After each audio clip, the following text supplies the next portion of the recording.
What is the best way to select your exercises for maximum muscle hypertrophy? Many people select their exercises largely based on how they feel. They try an exercise, see if they feel their target musculature well, maybe try to tweak the exercise a bit to see if they feel it better, and if they don't feel the exercise in the muscle that they're trying to train, they select a different exercise. Research has found that doing this may be costing you up to 40% of your gains.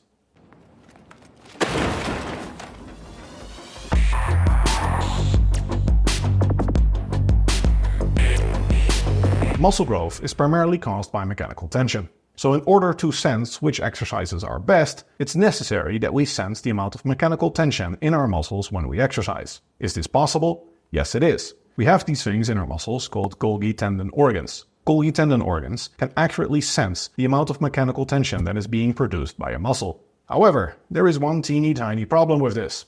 The information from the Golgi tendon organs is not sent to the conscious part of our brain. Most of this information enters the subconscious areas of the brain. So even though the information is there and it's being registered, it's not sent to the part of the brain that we can access. We cannot access the information, and this is particularly true for reafferent signals, which is sensory feedback that is stimulated by our own motor actions. This is also why we cannot tickle ourselves. If you try to tickle yourself, you are trying to trick the brain because the brain already knows that you're doing it yourself. You're giving the motor command to stimulate yourself, and you don't process that information in the same way as someone else does. You don't have the surprise factor, essentially, because the brain already knows that you are giving the motor command and what the result of that is. It's not necessary for the brain to process the sensory feedback in the same way. This also explains things like force escalation, where if you have two people that are holding each other's hands and you ask them to squeeze in the other person's hand, then you will often see that there is force escalation, meaning that they start squeezing harder and harder. Because if I squeeze your hand and then you squeeze my hand, when I squeeze your hand, I don't feel the tension as much because I'm generating the tension myself. But you feel the full brunt of the force. So you then think, oh, that's quite hard. So you try to mimic that amount of force and you do it harder because you felt it harder than I felt it. Then I feel the amount of force that you produced and I do the same thing. So you get force escalation. This can also explain why in martial arts, even if people are friendly and they're sparring with good intentions, sometimes things can get out of hand purely because we don't sense the kicks and the punches we throw as much as other people feel it. Now that's all pretty theoretical. What about actual research looking at the relationship between subjective muscle activity, like how well we feel a muscle group, and objective measures of muscle activity? We currently have only one study that directly did this. They did it in bodybuilders. I've actually discussed this study on my channel before. The results suggested that the subjective sensation of muscle contraction was inconsistent with objective muscle activity. And that was the group average of highly trained bodybuilders. We also have a study that I co-authored by Plotkin et al., where we compared hip thrusts versus squats. We found that subjects pretty much universally preferred hip thrust. Almost everybody, I think literally everybody actually in the study, said that they felt their glutes more during hip thrusts. However, throughout the course of the study, we found that squats produced just as much muscle growth in the glutes as hip thrusts, clearly showing a big difference between how much people felt a muscle group and how much muscle growth was actually being stimulated.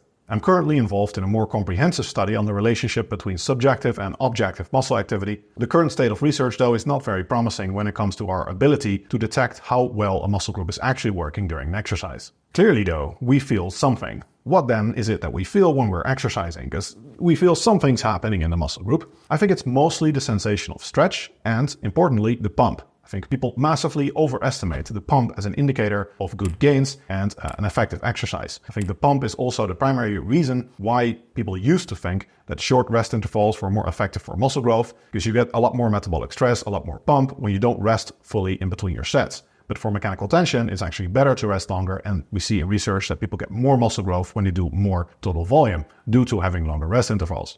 Similarly, a lot of pro bodybuilders are very much drawn to mid-range partials. Mid-range partials are an excellent way to get a good pump, but research quite conclusively shows that training with a full range of motion or doing the partials in the more lengthened part of the movement is better for muscle hypertrophy.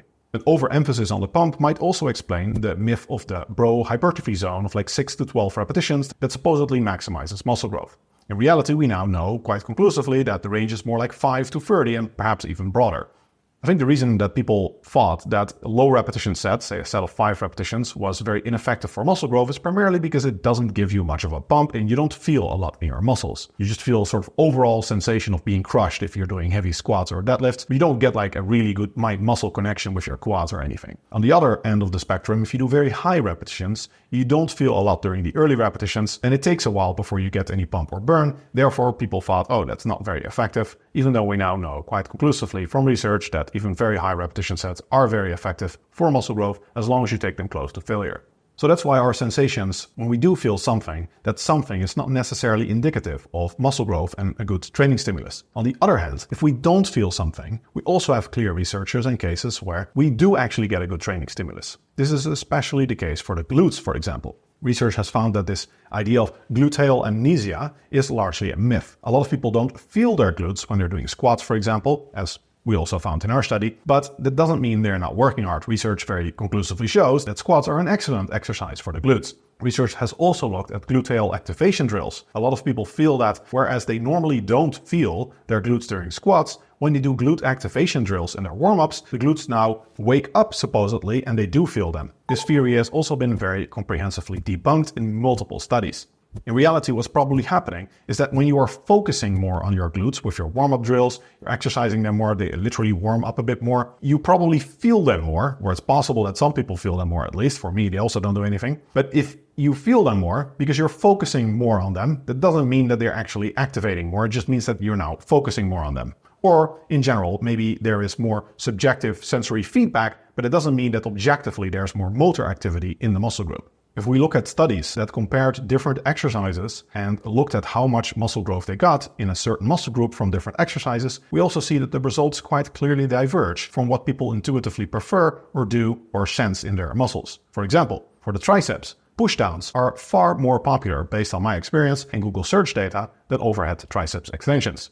Yet as I showed in a recent video, overhead triceps extensions stimulate 40% more growth than triceps pushdowns according to the best study we have on this topic. We also have a nice study that compared seated leg curls versus lying leg curls, and seated leg curls were far more effective than lying leg curls for the hamstrings. To my knowledge, there was nobody in the industry saying that seated leg curls were far more effective than lying leg curls. In my experience, most people prefer lying leg curls, or people equally prefer seated and lying leg curls. Another example we see from research is with calf raises. In my coaching experience, quite often when people cannot do a straight leg calf raise, what they do is a bent leg calf raise. So they do the seated calf raise instead of the standing calf raise. In reality, seated calf raises don't work the calves nearly in the same manner. You take out the gastrocnemiae, which is like the big bulgy calf part that most people think about when they think of their calves. It takes it out completely out of the movement. So seated calf raises are almost entirely ineffective to train the gastrocnemiae. You're training the soleus, which is kind of the thinner muscle underneath, when you're doing a seated, or specifically bent leg calf raise. Where you're doing a straight leg or standing calf raise, you train the entire part of the calves. So clearly, a lot of people don't realize, they don't feel that they're omitting an entire muscle group essentially from the exercise.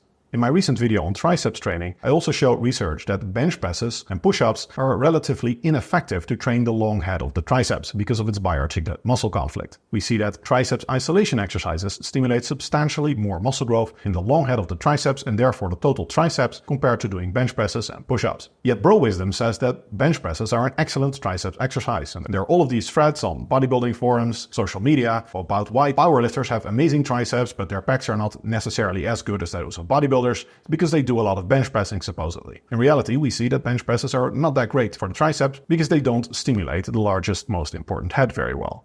No pun intended.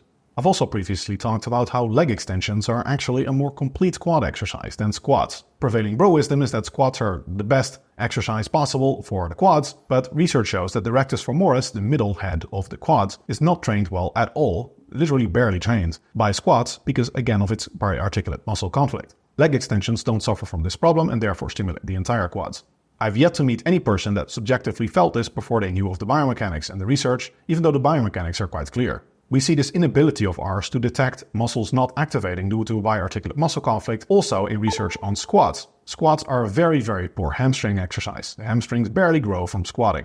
Yet a lot of people for a long time thought that squats were in fact an excellent hamstrings exercise, and many bodybuilders still classify squats as a total lower body or a total leg workout. I remember there was even a big argument where Rippetoe, who has studied biomechanics and trained tons of people, still argued in defense of squats being a great exercise for the hamstrings. So clearly, even very experienced, very knowledgeable people who have even studied biomechanics can still make gross errors in how effective certain exercises are for certain muscle groups. As a final example, I've made videos on this channel about the effect of grip width during bench presses and pull-ups. Most people intuitively find that chin-ups with a more closer grip and a supinated grip versus a pronated or slightly wider grip has a much stronger effect on their biceps. You feel the biceps a whole lot more during a close, supinated grip chin-up than during a more moderate grip pull-up or a neutral grip, slightly wider grip pull-up. In reality, the differences are super small, probably insignificant for most trainees. Similarly, for the bench press, the effect of grip width is massively overstated. If you go super wide, yes, there will be a slight decrease in triceps activity, but it's not nearly as large as you would think or feel. In conclusion, while we don't have a whole lot of research directly comparing subjective and objective muscle activity, the current research quite clearly shows us that relying on your feelings to select your exercises and to see which muscles are being activated is a very fallible way to select your exercises. You should be very skeptical of what you feel, and just because you don't feel a muscle group during exercise does not mean it's not being trained well. And if you do feel a muscle group, you should be skeptical if that's really mechanical tension that you're feeling or some other sensation like the pump or stretch that may not correspond with muscle hypertrophy in the long run. If you think about it, it's actually quite obvious that we don't have this internal sense of how well a muscle group is being trained by an exercise, because most people, when they do an exercise, the very first thing they ask is, which muscle groups does this train? Clearly, we cannot just sense it. So the take-home message is, you should rely primarily on science and biomechanics to select your exercises, and you should take your feelings with a big grain of salt. I don't recommend fully ignoring your feelings, and especially listening to pain signals can be very productive, but I think biomechanics and scientific research should take precedence over anything that you feel. You shouldn't worry too much about not feeling muscle groups during exercise. That doesn't mean your program's not effective. I hope this knowledge helps you design better training programs, and if you find this useful, I'd be honored if you like and subscribe.